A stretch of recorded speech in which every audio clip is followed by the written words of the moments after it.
अस्सलामुअलैकुम students, welcome again back to my channel nursing benchers. I hope that you all are fine. अगर कोई नया होगा channel पे, चैनल को सब्सक्राइब कर लेना and press the bell icon so that you can get the notification on time. और हमारा टेलीग्राम ग्रुप ज़रूर ज्वाइन कर लेना, उसकी लिंक आपको डिस्क्रिप्शन में मिल जाएगी। वहाँ पे आप अपने सारे डाउट्स बता सकते हैं, या आपको PDF चाहिए होगा किसी भी चैप्टर का, चाहे सोशियोलॉजी, साइकोलॉजी या एनाटॉमी, फिजियोलॉजी के नोट्स चाहिए होंगे, ठीक है, वहाँ पे मिल जाएंगे। और अगर आपको ये PDF चाहिए होगा तो वहाँ पे आपको ज्वाइन करना पड़ेगा, ठीक है, तो वहाँ पे आपको ये मिल जाएगा। जैसे कि आप सब जानते हैं कि हमने पार्ट 1 इसका डिस्कस किया, ठीक है, क्वेश्चंस विद आंसर्स हमने डिस्कस किए, ठीक है, with simple answers. I hope that आपको अच्छे से समझ आए होंगे। और आज के इस लेक्चर में हम सेकंड पार्ट इसका करेंगे, ठीक है, एनाटॉमी एंड फिजियोलॉजी के इंपॉर्टेंट क्वेश्चंस हम कर रहे हैं डिस्कस, जो कि मैंने गेस्ट पेपर पे दिया था, बट उस पर मैंने खाली क्वेश्चंस दिए थे। अब मैं इस वीडियो में आपको सोल्यूशन दे रहा हूँ, ठीक है, सोल्यूशन उनके डिस्कस कर रहे हैं हम, ठीक है। तो आज के इस वीडियो में मैंने सिंपल से क्वेश्चन लिए जो कि आपके इस ना यूनिवर्सिटी एग्जाम के लिए इंपॉर्टेंट है, ठीक है। तो मैंने वही क्वेश्चन लिए जो मतलब 100% आने के, जिसके 100% आने के चांसेस है, वही क्वेश्चन मैंने यहाँ पे लिए। तो इनको हम 1 बाय 1 डिस्कस करते हैं, ठीक है। और मैंने यहाँ पे सिंपल लैंग्वेज ली और सिंपल वर्डिंग में ली, और जितना आपको चाहिए वहाँ पे जितना क्वेश्चन को लिखना है, ठीक है, उतना ही मैंने यहाँ पे कंटेंट लिया। आप इतना ये मत बोलना कि सर आप बहुत कम बता रहे हो, ठीक है, बहुत कम पढ़ा रहे हो। जितना आपको वहाँ पे ज़रूरत पड़ेगा मैंने उतना ही यहाँ पे लिया, ठीक है। टेंशन लेने की ज़रूरत नहीं, इतना ही अगर आप लिखोगे, अगर इनमें से कोई क्वेश्चन आएगा, वैसे तो डेफिनेटली आएगा, तो इतना ही लिखना है, ठीक है। पहले हम देखेंगे male and female reproductive system. ये एनाटॉमी का क्वेश्चन है, ठीक है। हम खाली स्ट्रक्चर पढ़ रहे हैं, ना कि फंक्शंस हम अलग से देखेंगे, ठीक है। यहाँ पे हमको पढ़ना है male and female reproductive system, ठीक है, स्ट्रक्चर इसका पढ़ना है, ठीक, न कि फंक्शन। याद रख लेना, फिजियोलॉजी हमें नहीं पढ़नी है, हमें खाली एनाटॉमी पढ़नी है, ठीक। चलो हम इसको 1 बाय 1 करते हैं, ठीक है। पहले हम देखेंगे मेल रिप्रोडक्टिव सिस्टम। हम ऊपर आते हैं, ठीक है, ये नीचे डायग्राम मैंने दिया है, यहाँ से हम स्टार्ट करते हैं। देखो, आप सब जानते हैं कि इसका पहला मतलब जो मेल रिप्रोडक्टिव सिस्टम होता है, इसमें आते हैं एक्सेसरी ग्लैंड्स भी, ठीक है, सेक्स ऑर्गन्स भी आते हैं इसमें, ठीक है, प्राइमरी सेक्स ऑर्गन्स भी आते हैं इसमें, और एक्सेसरी ग्लैंड्स हमें पढ़ने, ठीक है। पहले हम देखेंगे टेस्टिस। टेस्टिस क्या होते हैं आप सब जानते हैं, आपने पढ़ा भी होगा, बट यहाँ पे आपको एक आइडिया मिल जाएगा कैसे लिखना है वहाँ पे और क्या लिखना है, ठीक है, सिंपल लैंग्वेज में। The testis are the primary reproductive organs responsible for producing sperm cells, ठीक है, एंड टेस्टोस्टेरोन। देखो, आप सब जानते हैं कि जो टेस्टिस है ये क्या है, प्राइमरी सेक्स ऑर्गन्स, ठीक है। और जो ओवरीज है, these are the primary sex organs in female and the testis are the primary sex organs in male, ठीक। Primary male reproductive organs responsible किसके लिए होते हैं, स्पर्म बनाने के लिए, ठीक है, और हार्मोन्स बनाने के लिए, लाइक टेस्टोस्टेरोन, ठीक है, टेस्टोस्टेरोन बनाने के लिए या स्पर्म बनाने के लिए, स्पर्म सेल्स बनाने के लिए प्राइमरी ऑर्गन कौन होता है मेल रिप्रोडक्टिव सिस्टम में, टेस्टिस, ठीक।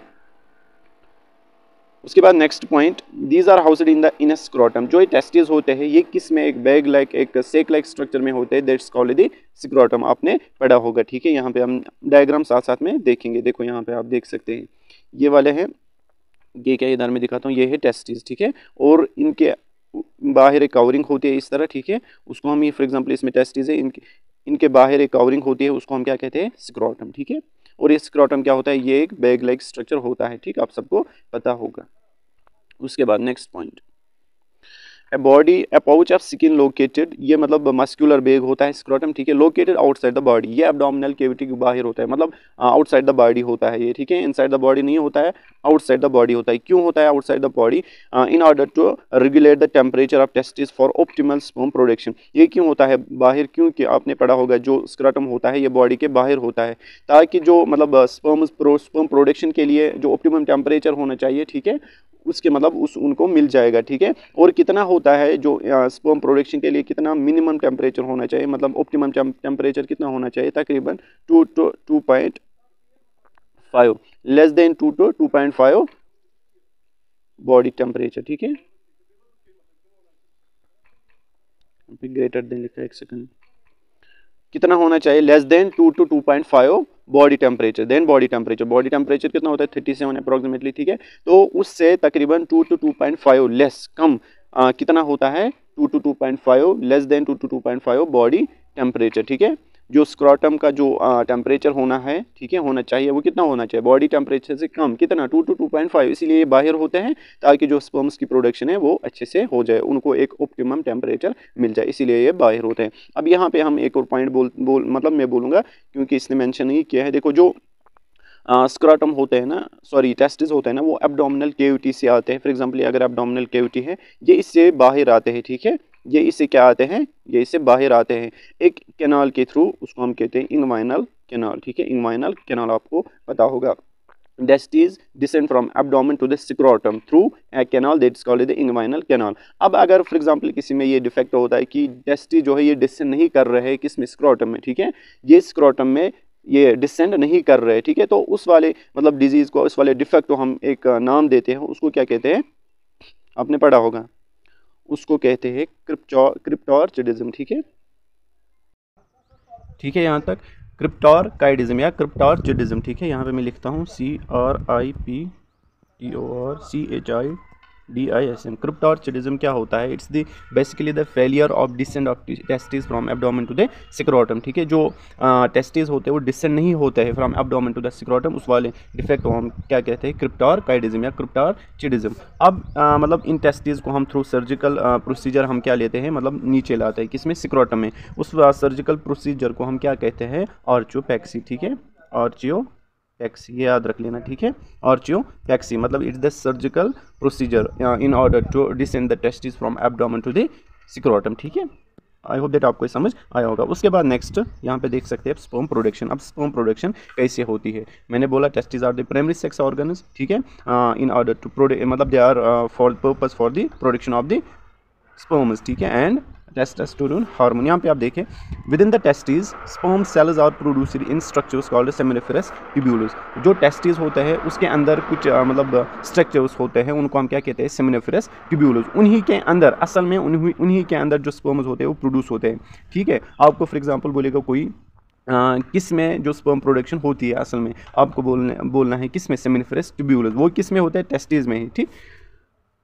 Through a process called spermatogenesis, जो स्पर्म्स बनते हैं ना, ये एक प्रोसेस की वजह से बनते हैं, उसको हम कहते हैं स्पर्मेटोजेनेसिस। वो अलग से आपको पढ़ना है स्पर्मेटोजेनेसिस, ठीक है, अभी हमको यहाँ पे नहीं पढ़ना है, इतना याद रखो, जो स्पर्म्स बनते हैं they are formed by process that's called spermatogenesis in the tube like structures, ठीक है, that are called the seminiferous tubules within the testis, ठीक।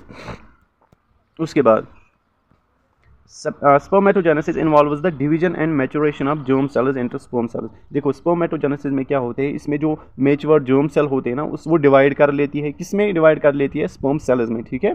जो मैच्योर जर्म सेल्स होती है, जर्म सेल्स से ही बनती है क्या, sperm cells, but mature germ cells याद रख लेना, और वो डिवाइड कर लेती है किसमें, स्पर्म सेल्स में, ठीक।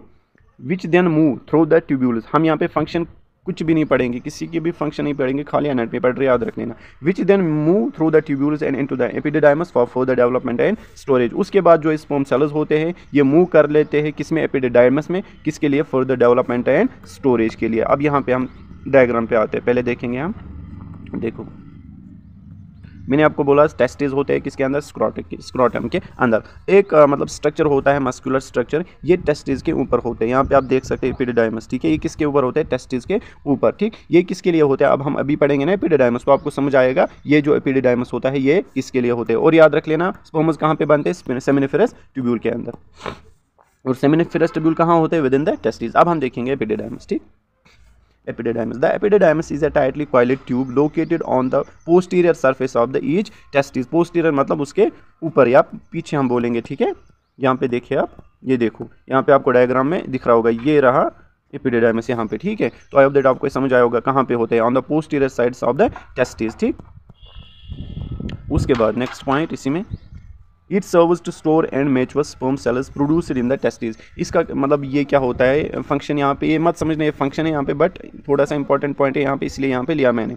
ये क्या करता है, मतलब ये मैच्योर कर लेता है स्पर्म्स को, ठीक है, और स्टोर कर लेता है स्पर्म्स को, और मतलब जो टेस्टिस के अंदर प्रोड्यूस हो गए ना स्पर्म, उनको एक तो ये स्टोर कर लेता है, और मैच्योरेशन के लिए होता है कौन, एपिडिडाइमस, ठीक है।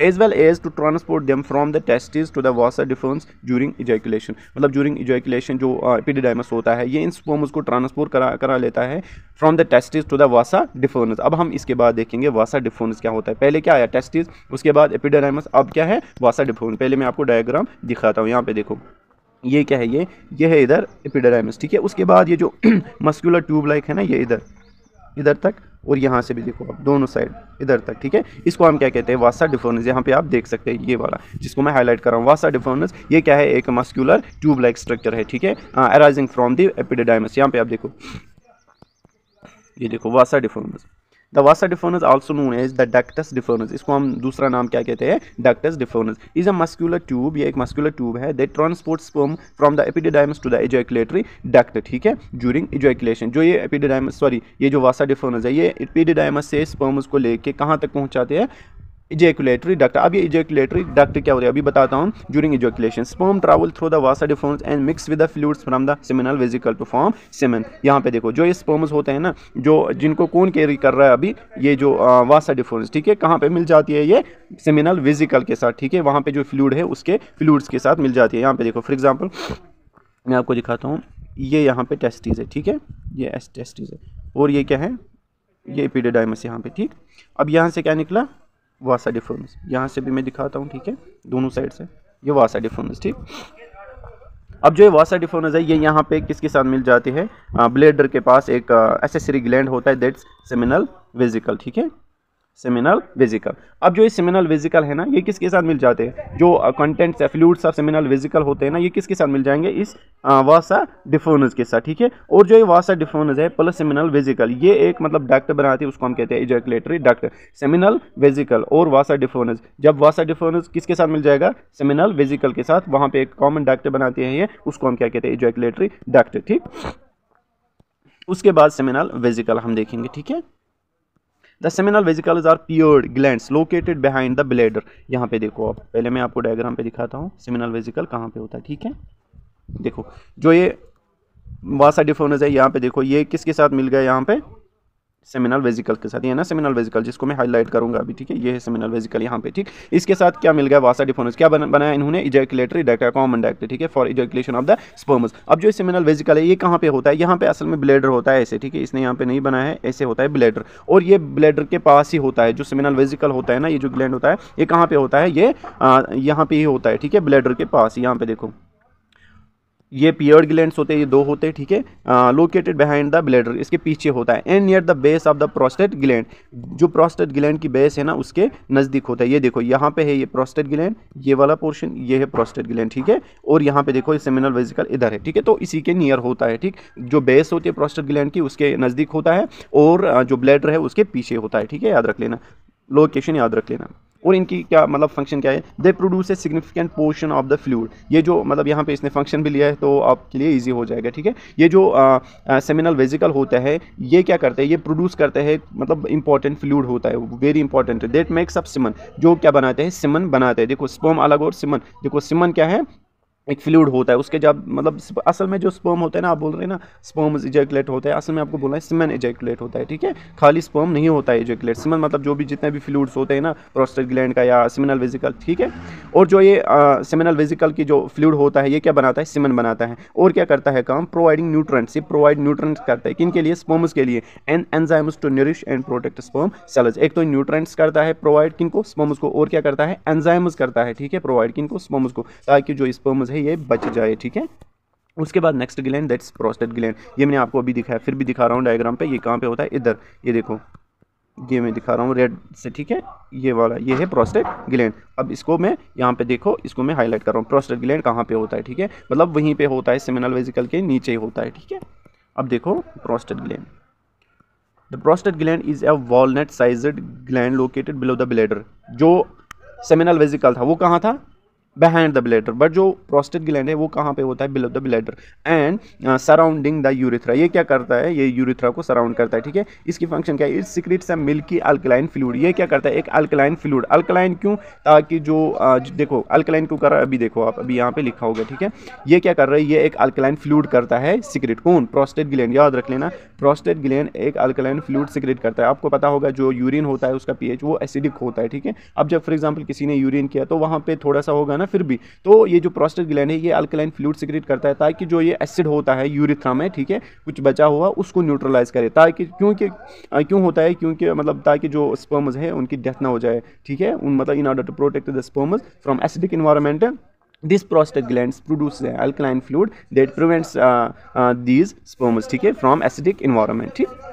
that makes up a portion of semen, this fluid, अच्छा ठीक, this fluid neutralize the acidic environment देखो of vagina and enhances sperm motility. देखो एक तो ये यूरेथ्रा का जो एसिडिक इन्वायरमेंट है उससे बचाता है, और फीमेल वेजाइना में जो एसिडिक इन्वायरमेंट है उससे भी बचाता है। किसका फ्लूइड, किसका अल्कलाइन फ्लूइड, प्रोस्टेट ग्लैंड का। उसके बाद नेक्स्ट बल्बो यूरेथ्रल ग्लैंड, इसका दूसरा नाम याद रख लेना Cowper's gland. The bulbourethral gland और small pea sized glands located beneath the prostate gland, मतलब जो प्रोस्टेट ग्लैंड है उसके नीचे दिखा रहा हूँ मैं आपको, ठीक है।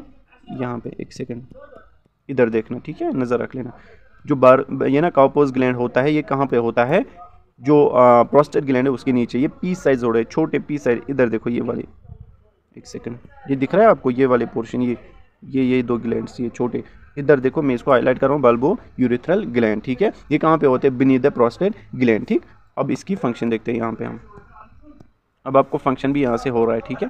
प्रोस्टेट ग्लैंड, सॉरी ये ना बल्बो यूरेथ्रल ग्लैंड, देखो they secrete a clear viscous fluid. जो ये बल्बो यूरेथ्रल ग्लैंड्स होते हैं ये क्या करते हैं, ये करते हैं एक विस्कस फ्लूइड सिक्रेट करते हैं। उसका फंक्शन क्या है उस फ्लूइड का, दैट लुब्रिकेट्स द यूरेथ्रा। एक तो ये यूरेथ्रा को लुब्रिकेट करता है ताकि जो स्पर्म्स है उनके लिए एक ईजी पैसेज बन जाए, and neutralise the residual acid present after urination. मैंने अभी आपको बोला जो ये है ना प्रोस्टेट ग्लैंड जो है ना उसका जो अल्कलाइन ये है ना फ्लूइड वो किसको करता है, वेजाइनल एसिडिटी को कम कर लेता है। बट जो बल्बो यूरेथ्रल ग्लैंड है ये जो यूरेथ्रा में एसिडिक इन्वायरमेंट है उसको कम कर लेता है, मतलब स्पर्म्स को उससे बचाता है। कौन सा ग्लैंड, बल्बो यूरेथ्रल ग्लैंड या काउपर्स ग्लैंड, ठीक। Preparing the urethra for the passage of sperm during ejaculation, मतलब एक तो ये जो बल्बो यूरेथ्रल ग्लैंड है एक तो ये एसिडिक इन्वायरमेंट से बचाता है और प्रिपेयर करता है यूरेथ्रा को for the passage of sperm during ejaculation, ठीक है। उसके बाद next part that's urethra. Urethra क्या होता है, the urethra is a tube that runs from the bladder. कहाँ से रन करता है ये, ब्लैडर से, ठीक है, through the prostate gland. Urethra है ना, यूरेथ्रा जो होता है इससे स्पर्म भी पास होते हैं और यूरिन भी पास होता है, एंड पेनिस, ठीक है, serve as a conduct for both urine and semen. मैंने आपको बोला during ejaculation the urethra carries semen from the ejaculatory duct. कहाँ से कैरी करता है, इजैकुलेटरी डक्ट। इजैकुलेटरी डक्ट कैसे बनती है, when the vasa deferens and seminal vesicle combine together they form a duct, common duct, that's called the ejaculatory duct through the penis and out of the body. उसके बाद इन सब ये जो सीमेन होता है उसको कैरी कर लेता है कहाँ से, इजैकुलेटरी डक्ट से, फिर जाके पेनिस से ये बाहर निकलता है, ठीक है। उसके बाद next that's penis. The penis is the male organ of copulation and urination. एक तो कॉपुलेशन के लिए होता है और यूरिनेशन के लिए भी होता है, ठीक है। कंपोज्ड ऑफ इरेक्टाइल टिश्यू, इसमें इरेक्टाइल टिश्यू होता है, मतलब ड्यूरिंग कॉपुलेशन, ठीक है, उसमें ब्लड फिल होता है। उस फिलिंग का मतलब जब ब्लड फिल होता है जो ये ना पेनिस होती है ये इरेक्ट होना स्टार्ट होती है, ठीक है। यहाँ पे फिर से ये दिया है, यहाँ पे देखो during sexual arousal the erectile tissue fills with blood causing the penis to become erect and enabling penetration during intercourse। आपको समझ आया होगा। उसके बाद next accessory glands and ducts, accessory glands and ducts together with the testes के साथ the accessory glands, ठीक है। testes क्या है, प्राइमरी सेक्स ऑर्गन, ठीक है, primary organs. The accessory glands, seminal vesicle, ठीक है, प्रोस्टेट ग्लैंड, ये क्या है, एसेसरी ग्लैंड याद रख लेना, काउपर्स ग्लैंड, एंड डक्ट्स जैसे कि एपिडिडाइमस हमने पढ़ा, वासा डिफरेंस पढ़ा, and urethra form the male reproductive system, ठीक है। और यहाँ पे these structures work in coordination to produce store and transport sperms as well as to provide the necessary fluids and environment for fertilisation और reproduction to आकर, ठीक है। ये आपको समझ आया होगा। उसके बाद नेक्स्ट हम देखेंगे female reproductive structure. I hope that आपको मेल रिप्रोडक्टिव ये ना सिस्टम अच्छे से समझ आया होगा, ठीक है। अब हम देखेंगे फीमेल रिप्रोडक्टिव सिस्टम। इसकी डायग्राम पे मैंने यहाँ पे एक ईजी ली है, अब यहाँ पे देखो ये रहा, ठीक है। इसकी डायग्राम हम साथ साथ देखेंगे, पहले हम ऊपर से हम देख के आएंगे। प्राइमरी सेक्स ऑर्गन्स, ठीक है, primary reproductive organs for responsible for the producing ova या egg, these are the ovaries. जिस तरह मेल में टेस्टिस है इसी तरह जो फीमेल है इनमें क्या होते हैं, ओवरीज होते हैं, ठीक है। The ovaries are the primary female reproductive organs responsible for producing eggs, ova and hormones. वहाँ पे भी टेस्टिस हार्मोन्स बनाते लेते, यहाँ पे जो ओवरीज है क्या बनाते हैं, हार्मोन्स बना लेते हैं। सच एज कौन से हार्मोन, एस्ट्रोजन्स बनाते हैं, ठीक है, एस्ट्रोजन्स बनाते हैं, एंड प्रोजेस्टेरोन, ठीक है, मतलब main hormones. They are paired, जो ओवरीज होते हैं ये पियर्ड होते हैं, जिस तरह टेस्टिस पियर है इस तरह ओवरीज भी पियर्ड होते हैं। Peered glands located in the pelvis, ये कहाँ पे होते हैं, पेल्विक रीजन में प्रेजेंट होते हैं, ठीक। One on each side of the uterus, जो यूट्रस होता है, ठीक है, one on each side of the uterus, मतलब जो साइड्स होते हैं यूट्रस के उसके मतलब साइड्स के दो साइड्स में होते हैं ये ओवरीज, ठीक है। And contains thousands of follicles, इनमें क्या होते हैं, ओवरीज में फॉलिकल्स प्रेजेंट होते हैं। ईच कंटेनिंग एन इमेच्योर, एक जो फॉलिकल्स होते हैं आपने पढ़ा होगा, प्राइमरी फॉलिकल, सेकेंडरी फॉलिकल, उसके बाद टर्शियरी फॉलिकल, उसके बाद ग्रेफियन फॉलिकल, फिर जाके ग्रेफियन फॉलिकल किस में होता है, कन्वर्ट सेकेंडरी उस साइड में जिसको हम ओवम कहते हैं, आपने पढ़ा होगा, ठीक है। यहाँ पे मैं उतना नहीं भूलूंगा। उसके बाद oogenesis, oogenesis क्या होती है, फॉर्मेशन ऑफ एग, जिस तरह हमने हमने वहाँ पे स्पर्मेटोजेनेसिस थोड़ा सा पढ़ा, यहाँ पे भी हम पढ़ेंगे oogenesis, ठीक है। oogenesis the process of egg cell development within the ovaries, ठीक है। इट बिगिनस बिफोर बर्थ, ये कहाँ से मतलब कब होती है, begin before birth with the formation of primary oocytes। यहाँ पे पहले क्या बनती है, primary oocyte which remain arrested in prophase first. Important है, जो प्राइमरी oocyte है ना, पहले अरेस्टेड रहता है कहाँ पे, प्रोफेज फर्स्ट में ऑफ मियोसिस, ठीक है। Prophase first of meiosis until puberty, मतलब प्यूबर्टी तक जो प्राइमरी oocyte होता है ना, प्यूबर्टी तक वो अरेस्टेड रहता है। किस फेज में, प्रोफेज फर्स्ट। ऑब्जेक्टिव आ सकता है, ठीक है।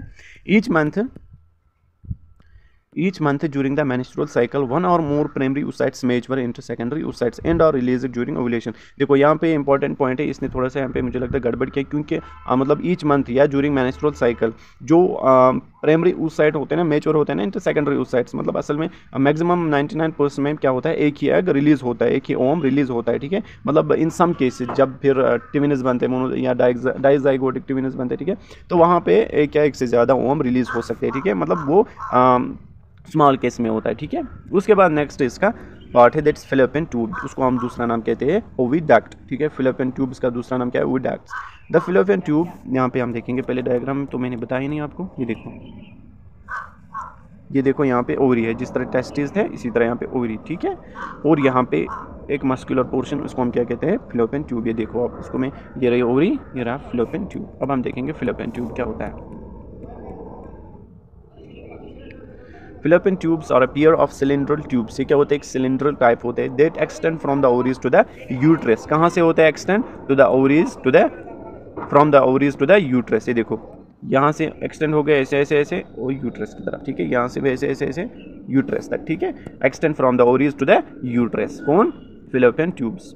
इनकी फंक्शन देखेंगे हम। This serves as the site of fertilisation. एक तो फिलिपियन ट्यूब में फर्टिलाइजेशन होती है, कहाँ पे होती है, स्टमक जंक्शन के पास, ठीक है। एम्पुलरी स्टमक जंक्शन के पास फर्टिलाइजेशन होती है। ये पोर्शन कहाँ पे होता है, फिलिपियन ट्यूब में, याद रख लेना। Wire sperm meets the egg, ठीक है। फर्टिलाइजेशन होती है जहाँ पे स्पर्म किसके साथ मिल जाता है, एग के साथ। Fertilised egg zygotes then travel down, जो जाइगोट्स होते हैं या फर्टिलाइज्ड एग हम बोलेंगे, ठीक है, वो किस में कन्वर्ट होता है, जाइगोट में। फिर जाइगोट धीरे धीरे धीरे धीरे कहाँ पे पहुँच जाता है, यूट्रस में, ठीक है। The fallopian tubes down the fallopian tubes to the uterus for implantation. Uterus के पास जब ये पहुंच जाता है फिर उसके बाद इम्प्लांटेशन होती है जाइगोट की, ठीक। उसके बाद नेक्स्ट है uterus. The uterus also known as वॉर्म। यूट्रस को हम दूसरा नाम क्या कहते हैं, ये वॉर्म is a hollow muscular organ. ये एक हॉलो मस्कुलर ऑर्गन है, located in the pelvis between the bladder and rectum, ठीक है। एक तो ये ब्लैडर जो होता है और रेक्टम जो होता है उनके बीच में लोकेट करता है, किस वाले पार्ट में, पेल्विक पार्ट में, ठीक है। इट्स प्राइमरी फंक्शन, इसका प्राइमरी फंक्शन क्या यूट्रस का, its primary function is to house and nourish development foetus. इसका प्राइमरी फंक्शन होता है एक तो हाउस कर लेना, ठीक है, और नरिश कर लेना एक डेवलपिंग फीटस को ड्यूरिंग प्रेगनेंसी, ठीक। The inner lining of the uterus called the endometrium, ठीक है। आपको पता होगा 3 लाइनिंग होती है यूट्रस की, ठीक है। इनर वाली जो होती है दैट्स कॉल्ड द एंडोमेट्रियम, जिसके साथ बेबी इंप्लांट होता है, ठीक है। बट ड्यूरिंग मेंस्ट्रुअल साइकिल यही एंडोमेट्रियम लाइनिंग क्या होती है, इरेड मतलब होती है, ठीक है। यही मतलब इरेज होती है। उसके बाद जो कंटेंट्स होते हैं ब्लड्स या एंडोमेट्रियल कंटेंट्स होते हैं वो वेजाइना के थ्रू बाहर होते हैं। क्यों होते हैं, क्योंकि उस वक्त फर्टिलाइजेशन नहीं होती है ड्यूरिंग मेंस्ट्रुअल साइकिल। तो जब फर्टिलाइजेशन नहीं होगी तो बच्चा किसके साथ इंप्लांट होगा, किसी के साथ नहीं। जब बच्चा ही नहीं होगा तो एंडोमेट्रियम इरोड होती है, ठीक है, इरेड होती है। उसके बाद called the endometrium thickness each month in preparation for potential implantation. जो एंडोमेट्रियम होते हैं ना, ये हर एक मंथ में क्या होती है, थिक होती है, ताकि मतलब नई बनती है ना, मेंस्ट्रुअल साइकिल में इरोड होते हैं, मतलब डिग्रेड होते हैं, उसके बाद हर एक मंथ में ये नई बनती है, ठीक है, इम्प्लांटेशन के लिए of fertilised egg. If implantation does not occur the endometrium shut during menstruation. मैंने आपको बोला क्यों होता है। उसके बाद सर्विक्स। सर्विक्स क्या होता है, the cervix is the lower narrow portion. पहले डायग्राम देखेंगे, ठीक है, इससे आपको आइडिया मिल जाएगा। ये देखो, ये क्या था, ये था यूट्रस अपना, ठीक है। उसके बाद हमने बोला सर्विकल कैनाल, हमने नहीं, यहाँ पे देखो ये रहा सर्विकल कैनाल वाला पोर्शन। उसके बाद सर्विक्स, ये रहा, ये है सर्विक्स, ठीक है। एक सेकंड, यहाँ पे सर्विक्स, ठीक। अब हम देखेंगे cervix. The cervix is lower narrow portion of the uterus that connects to the vagina. जो सर्विक्स होता है किसके साथ कनेक्ट होता है, वेजाना के साथ, ठीक। It contains a canal through which sperm can travel, मतलब इसको हम कहते हैं सर्विकल कैनाल, ठीक है, जिसके थ्रू जो स्पर्म होते हैं वो एंटर होते हैं टू रीच द यूट्रस। उसके बाद जो स्पर्म होते हैं कहाँ पे पहुँच जाते हैं, यूट्रस के पास। उसके बाद फिलिपियन ट्यूब और उसके बाद अपने साइड पे जहाँ पे फर्टिलाइजेशन होती है that's called the ampullary isthmic junction, ठीक। During the intercourse and it also serves as a barrier to protect the uterus from pathogens. जो सर्विक्स होता है ये बैरियर बन जाता है, मतलब इसमें कुछ माइक्रोब्स होते हैं, एसेंशियल माइक्रोब्स, ठीक है, in order to prevent from the pathogens, ठीक है। माइक्रोब्स होते हैं एसेंशियल, मतलब बहुत ज़रूरी होते हैं, ठीक है, जो फाइट करते हैं अगेंस्ट द पैथोजेन्स, ठीक है। उसके बाद vagina, the vagina is a muscular tube, ये मस्कुलर ट्यूब होता है that extends from a cervix to the external genitalia. कहाँ से एक्सटेंड होता है? From the cervix to the external genitalia, ठीक। यहाँ पे देखो आप वेजाइना, यहाँ पे देखो पोर्शन ये वाला, ठीक है, ये है वेजाइना। उसके बाद वेजाइना, ये इसकी फंक्शन क्या होता है? It serves as the passageway for menstrual flow. एक तो ये पैसेज वे किसके लिए होता है? मेंस्ट्रुअल फ्लो जो निकलता है, ठीक है, उसके लिए। टू लीव द बॉडी, मतलब ताकि उसको बॉडी से मतलब बाहर फेंके। And as a birth canal, मतलब जो वेजाइना होता है एक बर्थ कैनाल एक्ट करता है, ठीक है, ड्यूरिंग बोलेंगे पार्चुरेशन, ठीक है। उसके बाद जो बर्थ होती है बेबी की, इसी के थ्रू होता है, during child birth. The acidic environment of the vaginal helps protect against infection. जो एसिडिक इन्वायरमेंट होता है वेजाइना में, देखो वो क्या करता है, वो अगेंस्ट जो इन्फेक्शन होती है उनसे बचाता है, ठीक है। और इस एसिडिक इन्वायरमेंट के खिलाफ कौन होता है इस समय, मतलब जो मेल रिप्रोडक्टिव सिस्टम में कौन सा ग्लैंड होता है इसके? मैंने बोला आपको, ठीक है, जो प्रोस्टेट ग्लैंड है वही होता है, ठीक है, इसके खिलाफ, ठीक। तो ताकि जो स्पर्म्स है वो एसिडिक इन्वायरमेंट से बच जाए, मतलब मिलियंस ऑफ स्पर्म जो होते हैं वो इस एसिडिक इन्वायरमेंट की वजह से डेथ होती है उनकी, कुछ मतलब फिर एक ही स्पर्म आपको बताया कि वही एंटर कर लेता है वहाँ में, ठीक। उसके बाद नेक्स्ट पोर्शन जिसका है फीमेल रिप्रोडक्टिव सिस्टम का, दैट्स एक्सटर्नल जेनेटेलिया, जिसको हम कहते हैं vulva. The external genitalia collectively known as the vulva, ठीक। इंक्लूड द मॉन्स प्यूबिस, इसमें होता है mons pubis, labia majora, labia minora, clitoris and vaginal opening. आपको पता होगा क्लाइटोरस क्या होती है, इसको हम कहते हैं फीमेल पेनिस भी, ठीक है, जो मतलब ड्यूरिंग कॉपुलेशन प्लेजर देता है, ठीक है, फीमेल को। The labia majora and labia minora enclose the end protect the vaginal and urethral opening. This is very important. जो लेबिया मेजोरा होता है और लेबिया माइनोरा होता है, ये एनक्लोज करता है और प्रोटेक्ट करता है किसको? वेजाइनल ओपनिंग को और यूरिथ्रल ओपनिंग को भी, ठीक। While the clitoris is highly sensitive, मैंने आपको बोला, and involve in sexual aerogel, ठीक है, सेंसिटिव होती है जिसकी वजह से प्लेजर मिलता है, ठीक है। और हाइमन भी होता है, आपको पता होगा, वो यहाँ पे नहीं लिखा है इसने, हाइमन होता है, ठीक है। बार्थोलिनस ग्लैंड, उसके बाद बार्थोलिनस ग्लैंड भी प्रेजेंट होते हैं, ये भी लिख लेना, ठीक है। Bartholin's gland are located on either side of the vaginal opening, मतलब ये दो होते हैं, ठीक है, बार्थोलिनस ग्लैंड्स जो होते हैं दो होते हैं, और ये इधर साइड होता है, एक लेफ्ट साइड से और राइट साइड से, किसके? वेजाइनल ओपनिंग के, ठीक है। एंड सीक्रेट, ये क्या करते हैं? सीक्रेट लुब्रिकेटिंग फ्लूइड, एक लुब्रिकेटिंग फ्लूइड करते हैं सीक्रेट ड्यूरिंग सेक्सुअल एरोजल, ताकि मतलब जो सेक्सुअल इंटरकोर्स होता है वो इजीली हो जाए। ये एक फ्लूइड करते हैं सीक्रेट, ठीक है, उसको कौन सा fluid? Lubricating fluid. This fluid helps reduce friction during intercourse and enhances comfort. एक तो कंफर्ट दिलाता है, ठीक है, ताकि जो फ्रिक्शन होती है ड्यूरिंग इंटरकोर्स वो नहीं हो जाए, यही फ्लूइड काम कर लेता है, ठीक है, और कंफर्ट दिलाता है, ठीक। ये हो गया फीमेल रिप्रोडक्टिव सिस्टम खत्म यहाँ तक, ठीक है, यहाँ तक। अब नेक्स्ट हमारा जो क्वेश्चन है, that's types and structure of muscles. ये इंपॉर्टेंट है, एक तो टाइप्स हम पढ़ेंगे मसल्स के और स्ट्रक्चर ऑफ मसल्स। थोड़ा मैं रेस्ट कर लेता हूँ, 2 मिनट थक गया। चलो अब हम देखेंगे types and structure of muscles, ठीक। पहले हम देखेंगे types of muscles. There are 3 types of muscles in the human body, that's skeletal muscles, smooth muscles हमको पढ़नी है, और कार्डियक मसल्स, ये 3 टाइप्स हमको पढ़नी है। उसके बाद हम देखेंगे स्ट्रक्चर ऑफ स्केलेटल मसल, ठीक। पहले हम देखेंगे स्केलेटल मसल्स, ठीक है, ये क्या होते हैं स्केलेटल मसल्स। स्केलेटल मसल्स, देखो यहाँ पे अगर आपको प्रॉपर्टी लिखनी होगी तो इन ये पॉइंट्स भी लिख सकते हैं, और प्रॉपर्टी शायद मैंने इसको अलग से लिया है, प्रॉपर्टीज ऑफ स्केलेटल, कार्डियक और स्मूथ मसल, वो मैंने शायद अलग से क्वेश्चन लिया है, बट यहाँ पे भी कुछ प्रॉपर्टीज मेंशन किया है इसने, ठीक है। जो स्केलेटल मसल्स होती है, these are the voluntary muscles attach to the bones by tendon. यहाँ पे मैं आपको दिखाऊंगा डायग्राम पे ताकि आपको समझ आए। ये फॉर एग्जाम्पल अगर बोन है, ये बोन है, ये मसल है, ठीक है, ये यहाँ पे थ्रू टेंडन, ये एक सेकंड इसको मैं इस हाईलाइट से लिखता हूँ, ये यहाँ पे टेंडन है, ठीक है, और यहाँ पे क्या है? ये मसल है, ठीक है, ये मसल है, ये देखो ये बोन है, ये मसल है, और ये जो पोर्शन इनको कनेक्ट कर रहे हैं ना, ये वाला, इसको हम कहते हैं टेंडन। आपने पढ़ा होगा tendon connects bone to muscle, ठीक है। तो यही बोल रहा है ये जो वॉलेंटरी मसल्स होते हैं स्केलेटल मसल्स, ये क्या होते हैं? Attach to the bones by tendons. ये किसके लिए रेस्पॉन्सिबल होते हैं? फॉर बॉडी मूवमेंट्स के लिए होता है, पोस्चर बनाने के लिए, ठीक है, मेंटेनिंग बॉडी टेम्परेचर, उसके लिए भी ये रेस्पॉन्सिबल होते हैं, ठीक है। और जो ये स्केलेटल मसल्स होती है, इनमें स्ट्रेशंस प्रेजेंट होती है, ठीक है, स्ट्रेशंस प्रेजेंट होती है। और जो ये स्ट्रेशंस क्यों दिखते हैं हम? Due to light and dark bands, आपने क्लास 12 में पढ़ा होगा, इसमें होते हैं लाइट एंड डार्क बैंड्स। उन लाइट एंड डार्क बैंड्स उसकी वजह से इसकी जो अपीयरेंस होती है वो स्ट्रेट दिखते हैं हमें, ठीक है, बैंड्स अंडर ए माइक्रोस्कोप। इस तरह अगर मैं आपको दिखाऊं, ये फॉर एग्जांपल एक स्केलेटल मसल मैंने यहाँ पे लिया, स्केलेटल मसल, इसमें इस तरह होंगे, इस तरह। ये फॉर एग्जांपल अगर ये वाला बैंड लाइट होगा, ये वाला बैंड डार्क होगा, ये वाला बैंड लाइट, ये वाला डार्क होगा, ठीक है। तो इसी तरह इन लाइट एंड डार्क्स की वजह से, ठीक है, ये क्या इसमें क्या दिखती है, स्ट्रेशंस दिखती है, ठीक।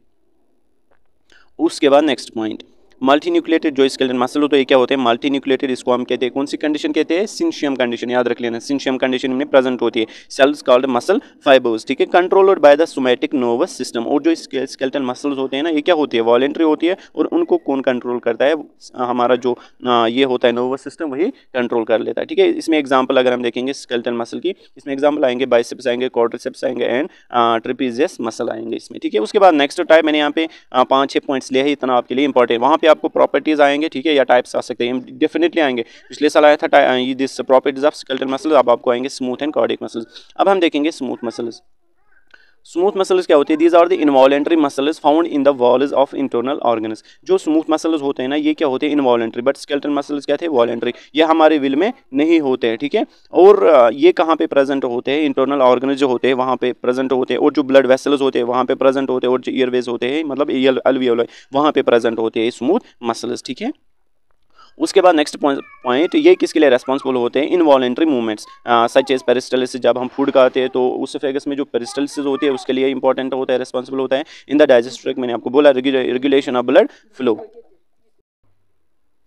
उसके बाद नेक्स्ट पॉइंट इसी में, these are the non straight, इनमें कोई स्ट्रेशंस नहीं दिखती है, ठीक है। स्मूथ मसल्स में दे आर नॉन स्ट्रेट, ये इंपॉर्टेंट पॉइंट है, अपीयरेंस अंडर ए माइक्रोस्कोप। और क्या होते हैं, यूनिन्यूक्लिएटेड होते हैं, स्केलेटल मसल क्या थे, मल्टी न्यूक्लिएटेड, ठीक है। और स्पिंडल शेप्ड सेल्स होते हैं इसमें, ठीक है, controlled by the autonomic nervous system. इसको कौन करता है, ये कंट्रोल ANS, ठीक है। जो स्केलेटल मसल्स थे उनको कौन करता है, SNS, ठीक है, याद रख लेना, इंपॉर्टेंट पॉइंट है, ऑटोनॉमिक नर्वस सिस्टम। उसके बाद नेक्स्ट यहाँ पे एग्जाम्पल देखिए आप, muscles of the digestive system, blood vessels and uterus, ठीक है, these are the smooth muscles, examples of smooth muscles. उसके बाद next point, that's cardiac muscles. Cardiac muscles आपको पता होगा कि ये कहाँ पे पाए जाते हैं, हार्ट में पाए जाते हैं। किसके लिए होते हैं, इनवॉलेंट्री फंक्शन के लिए, मतलब इनवॉलेंट्री मसल टाइप होते हैं, मतलब हमारे विल में नहीं होते। Responsible for pumping blood throughout the body, किसके लिए रेस्पॉन्सिबल होते हैं, ताकि जो ब्लड है उसको पप कर लेंगे हम थ्रू आउट द बॉडी, ठीक है। इनमें भी स्ट्रेशंस प्रेजेंट होते हैं, स्ट्रेटेड अपीयरेंस, ठीक है, लाइक स्केलेटल मसल्स, ठीक, बट विद इंटरकैलेटेड डिस्कस। देखो वहां पे स्केलेटल मसल, यहाँ पे डिफरेंस क्या है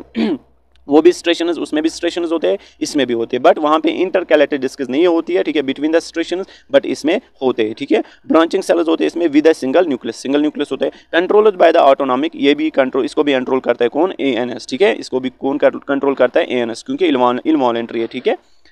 तो स्केलेटल मसल्स को कौन कंट्रोल करता है, ठीक है, यहाँ पे देखेंगे हम कौन कंट्रोल करता है, SNS, ठीक है। और जो स्मूथ मसल्स और कार्डियक मसल्स है उनको कौन कंट्रोल करता है, ANS, ठीक है। System and specialised cardiac conduction system exhibits rhythmic contraction, आपको पता है। उसके बाद नेक्स्ट जो हमारा क्वेश्चन, इसी के साथ हमने पढ़ा था, मतलब ऊपर question types of muscles and structure of muscles. अब हम देखेंगे structure of muscles. Before coming to this point, this muscle fibres, myofibrils, let me know you aware about the structure of the muscle. मैं आपको diagram के through पहले समझाऊंगा muscle का structure, आपको ईजिली समझ आएगा, ठीक है। यहाँ पे देखो, ये फॉर एग्जांपल एक मसल है, ठीक, ये मैं डायग्राम बड़ा बना लेता हूँ, ठीक है, ये एक मसल है, ठीक।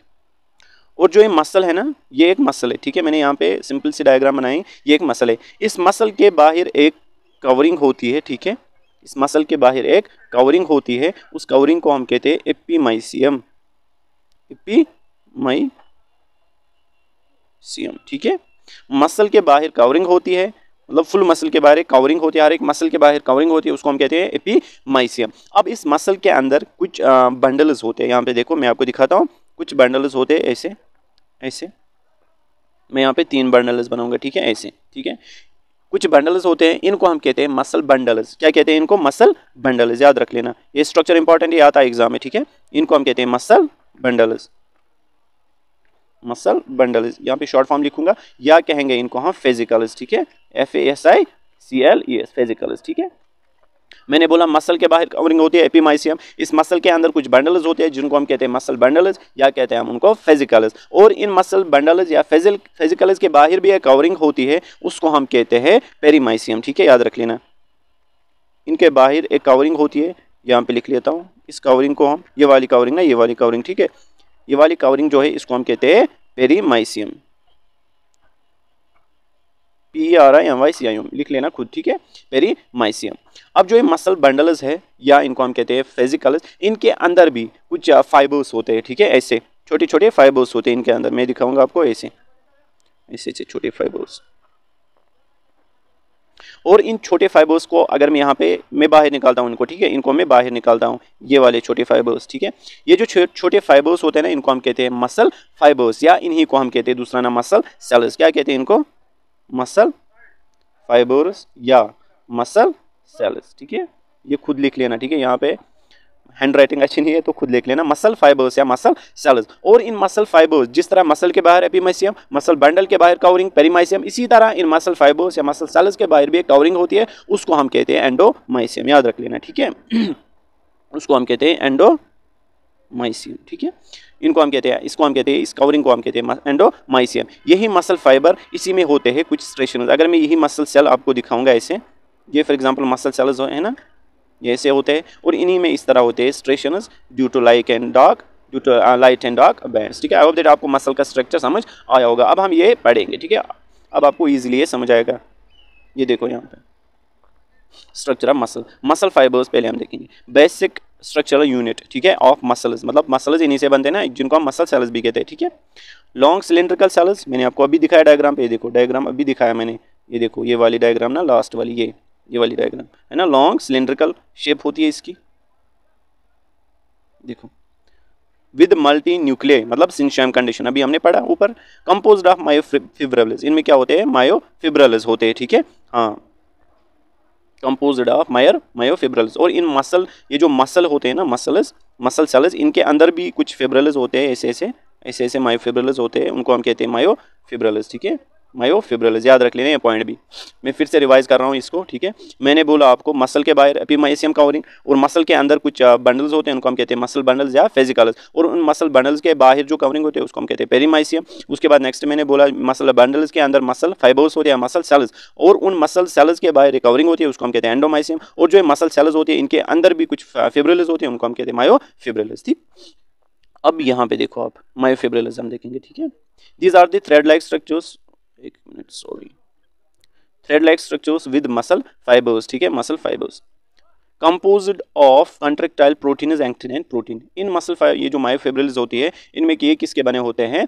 एक्टिन और मतलब कंट्रेक्टाइल प्रोटीन जो होते हैं, आपने पढ़ा होगा एक्टिन एंड मायोसिन, ठीक है। Alternating dark A bands and light I bands give skeletal muscle it's striated appearance. मैंने आपको बोला जो अल्टरनेटिंग जो ए बैंड होता है, पहले ए बैंड, उसके बाद आई, उसके बाद फिर से ए, इसी को कहते हैं अल्टरनेटिंग, ठीक है। जो ए बैंड और आई बैंड होते हैं, ठीक है, इनकी वजह से जो एक स्केलेटल मसल हमें दिखती है ना, स्ट्रेशंस उसमें इन्हीं की वजह से दिखती है, ठीक है, अंडर द माइक्रोस्कोप। उसके बाद हम देखेंगे सार्कोमियर। सार्कोमियर क्या होता है? Basic functional unit of myofibril, this is very important point, ठीक है। बेसिक, जिस तरह बेसिक यूनिट ऑफ लाइफ क्या है? सेल, ठीक है, basic unit life of this kidney is nephron. इसी तरह जो बेसिक फंक्शनल यूनिट ऑफ ये ना मायोफिब्रिल है ना, दैट्स सार्कोमियर, ठीक है। Arrangement of actin and myosin filaments, ठीक है, arrangement of actin and myosin filament. Z lines delineate sarcomere boundaries, जो मैं आपको सार्कोमियर का स्ट्रक्चर अभी दिखाऊंगा, ठीक है। कंट्रेक्टाइल ऑक्यूस ए सार्कोमियर शॉर्टन, कंट्रैक्शन ऑक्यूस ए सार्कोमियर शॉर्टन। मैं आपको पहले इसका स्ट्रक्चर दिखाता हूँ, ये आपको नहीं, मतलब वहाँ पे अगर आप इतने पॉइंट्स लिखोगे ना इसमें सार्कोमियर में, बट फिर भी समझाता हूँ आपको, ठीक है। पहले मैं आपको दिखाता हूँ सार्कोमियर, ठीक है, ये कैसे होता है। यहाँ पे देखो आप, देखो ये यहाँ पे एक्टिन है, ये एक्टिन, ये एक्टिन, ठीक है, ये एक्टिन, ये एक्टिन, ये एक्टिन, ठीक। और इन एक्टिन्स को हम क्या करते हैं? इनको हम एक लाइन के थ्रू ज्वाइन कर लेते हैं इस तरह, ठीक है, और यहाँ से भी इस तरह, ठीक। अब यहाँ पे देखो मैं आपको सार्कोमियर दिखाता हूँ कैसे होता है। ये जो लाइन्स है ना, जिनके थ्रू हमने एक्टिन को क्या किया? ज्वाइन किया। इन लाइन्स को हम क्या कहते हैं? इनको हम कहते हैं जेड लाइन, ठीक है, इनको हम कहते हैं जेड लाइन, ये वाली लाइन, ठीक है, इसको हम क्या कहेंगे? जेड लाइन, ठीक है, याद रख लेना। यही लिखा है ना उधर, यहाँ पे देखो आप, ये देखो ये वाला जेड लाइन डेलिनेट सार्कोमियर बाउंड्रीज, ठीक है, ये देखो अब ये जो जेड लाइन है ना, जेड लाइन इसके बीच में, जेड लाइन नहीं, पहले मैं आपको मायोसिन दिखाता हूँ। ये एक्टिन है ना रेड वाली, अब जो ये है ना, ये वाले कलर के, ये है मायोसिन, ये है मायोसिन। इनका आधा पोर्शन ओवरलैप करता है ऑन दी एक्टिन, ठीक है। ये है मायोसिन, जो मैंने ये ब्लू कलर है, तकरीबन ब्लू तो नहीं है, ये क्या है मायोसिन, और जो रेड वाले हैं ये क्या है एक्टिन, ठीक है। और जो लाइन हमने डाली जिनके थ्रू हमने जो एक्टिन थे उनको ज्वाइन किया, उसको हम क्या कहते हैं जेड लाइन। अब ये जो जेड लाइन है इनके बीच में जो ये डिस्टेंस है, ये वाली distance between two Z lines, that's called the sarcomere, है ना, सिंपल। अब सार्कोमियर, ठीक है, distance between two Z lines, this is called the sarcomere. अब यहाँ पे देखो ये वाला जोन जो है, ये वाला जोन, ये आपको दिख रहा होगा, ये वाला जोन, ये वाला जोन, ये वाला जोन, ठीक है, इसको हम कहते हैं एच जोन। क्या कहते हैं? H zone. क्या कहते हैं इसको? H zone. अब ये वाला पोर्शन जो है जिसमें हम पूरे मायोसिन को कवर करेंगे, एक सेकंड, इस तरह पूरे मायोसिन को कवर करना है, ठीक है, इस तरह, है ना, हो गया ना पूरा मायोसिन कवर। इस वाले पोर्शन को हम क्या कहते हैं? इस वाले पोर्शन को हम ए बैंड कहते हैं। क्या कहते हैं? ए बैंड, ठीक है, ए बैंड, ए बैंड कहते हैं। अब जो ये बचा हुआ पोर्शन है जो ऑक्यूपाई किया है किसने? एक्टिन ने। यहाँ देखो आप, ये वाला पोर्शन जो ये ना, ये वाला पोर्शन, इसको हम कहते हैं आई बैंड, ठीक है, इसको हम कहते हैं आई बैंड। और ये हाफ आई बैंड है, और ये वाला आई बैंड क्या है? ये भी हाफ है ना, ये वाला पोर्शन, ये भी क्या है? ये भी है half I band, I band, ठीक है, इसको हम कहते हैं आई बैंड। ए बैंड कौन होता है? जिसको पूरा कवर कर लेता है मायोसिन, और जो बाकी बचा हुआ एक्टिन जिसको कवर कर लेता है, ठीक है, उसको हम कहते हैं आई बैंड। और एक सार्कोमियर में अब क्या होता है, आपने पढ़ा होगा क्लास 12 में, एनसीईआरटी में लिखा है, सार्कोमियर में क्या होता है, इसमें आता है 1 A band plus 2 half I band, ठीक है, याद रख लेना। सार्कोमियर में क्या आता है? एक फुल आता है ए बैंड और हाफ 2 आई बैंड्स, ठीक है। अब ये जो जोन है ना, एच जोन, इसके सेंटर में अगर हम लाइन डालेंगे, इसके सेंटर में हम एक लाइन डालेंगे, आपको दिख रही होगी छोटी सी लाइन, ठीक है, मैं इसको रेड से डिनोट कर लेता हूँ। ये जो लाइन है सेंटर में, एच जोन के सेंटर में, इसको हम कहते हैं, क्या कहते हैं इसको हम कहते हैं एम लाइन, ठीक है, एम लाइन। ये एक रफ डायग्राम मैंने आपको दिखाई सार्कोमियर यहाँ पे। इसी तरह फिर जो सार्कोमियर होता है ना, ये कंट्रैक्शन जब करते हैं उसी वक्त क्या होता है? मसल कंट्रैक्शन, ठीक है। अब हम देखेंगे यहाँ पे actin and myosin. Actin and myosin, actin thin filament, इसको हम कहते हैं thin filament, composed of globular actin proteins. ये किन का बना होता है? ग्लोबुलर एक्टिन प्रोटीन्स का, ठीक है। मायोसिन क्या होता है? Thick filament, composed of myosin proteins. हम क्या पढ़ रहे हैं? स्ट्रक्चर ऑफ मसल, ठीक है। थिक फिलामेंट, मायोसिन क्या होता है? Thick filament, composed of myosin proteins, ठीक है। उसके बाद स्लाइडिंग फिलामेंट थ्योरी, ठीक है, स्लाइडिंग फिलामेंट थ्योरी थोड़ा सा हम पढ़ेंगे। कंट्रैक्शन या sliding filament, contraction occurs as myosin heads bind to actin. जो मायोसिन हेड होता है ना, वो किसके साथ जब बाइंड होगा? एक्टिन के साथ, तब उस वक्त क्या होता है? कंट्रैक्शन होता है। And pull them toward the centre of the sarcomere, ठीक है। उसके बाद टेंडनस, सेकंड मैं यहाँ पर दिखाता हूँ आपको।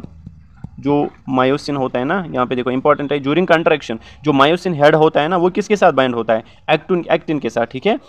एक्टिन के साथ जब वो बाइंड होता है, उसके बाद मसल कंट्रैक्शन स्टार्ट होती है। यहाँ पे आपको पढ़ना नहीं है, जब मसल कंट्रैक्शन मैकेनिज्म देखेंगे उस वक्त हम अलग से वो दिखेंगे, ठीक है, उसका अलग सा क्वेश्चन हम पढ़ेंगे, ठीक। Muscle mechanism of muscle contraction. Tendons क्या होते हैं? जो हमने पढ़ा पहले, ये बोन्स को किसके साथ? मसल्स को बोन्स के साथ कनेक्ट करते हैं। Tough fibrous connective tissue that connects muscle to bone, transmit force generated by muscles to bone, resulting in movement composed mainly of collagen fibers। जो टेंडनस होते हैं किसके बने होते हैं? फाइबर्स के, ठीक है। अब जो ये है ना फेशिया, मोटर यूनिट्स, ये आपको इसमें नहीं लिखने हैं, ठीक है, ये नहीं लिख लेना, ठीक है, फिर भी यहाँ पे हम देखेंगे। फेशिया क्या होता है? Dense connective tissue that surrounds and separate muscles. ये क्या होते हैं?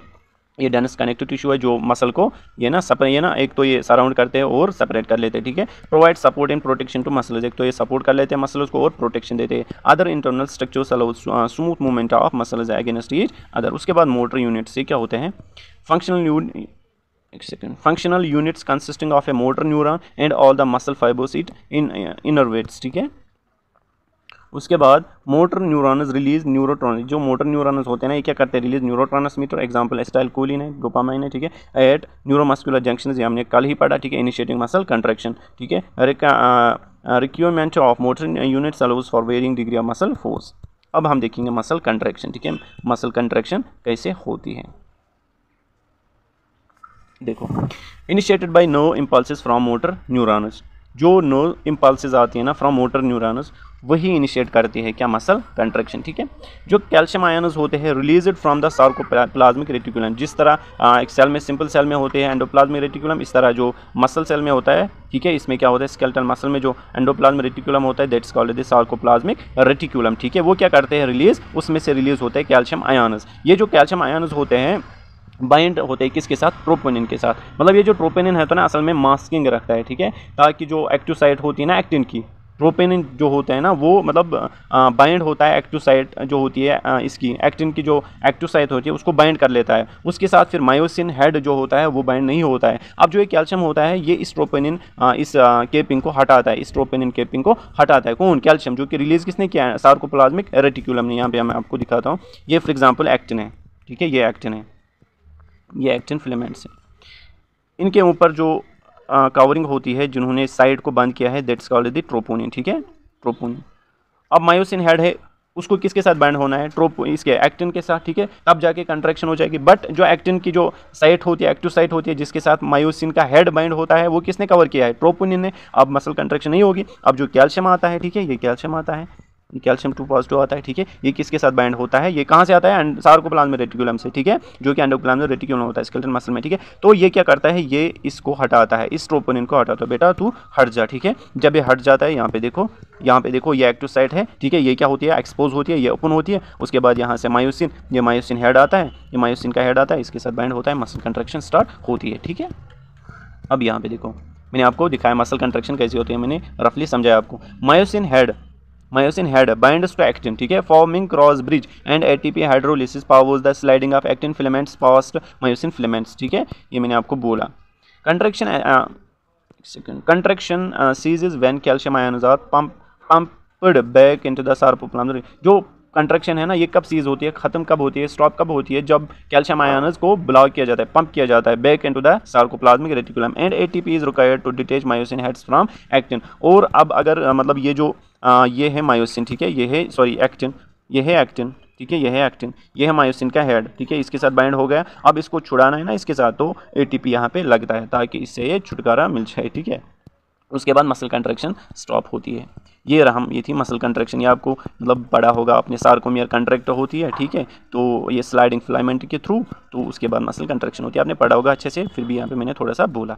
उसके बाद properties of skeletal cardiac and smooth muscles, ये मैंने आपको ऊपर पढ़ा है, फिर मैं यहाँ पे आपको मतलब जल्दी पढ़ा रहा हूँ क्योंकि वीडियो लंबा हो जाएगा, वरना आपको खुद ही समझ आएगा, मैं बस डिक्टेट कर रहा हूँ, ठीक है। पहले हम देखेंगे स्केलेटल मसल्स, ये में हमने पढ़ा वॉलंटरी होते हैं, ठीक है, स्ट्रेटर होते हैं इसमें, ये आपने पढ़ा, ठीक है। उसके बाद मल्टी न्यूक्लिएटेड, ये भी आपने पढ़ा।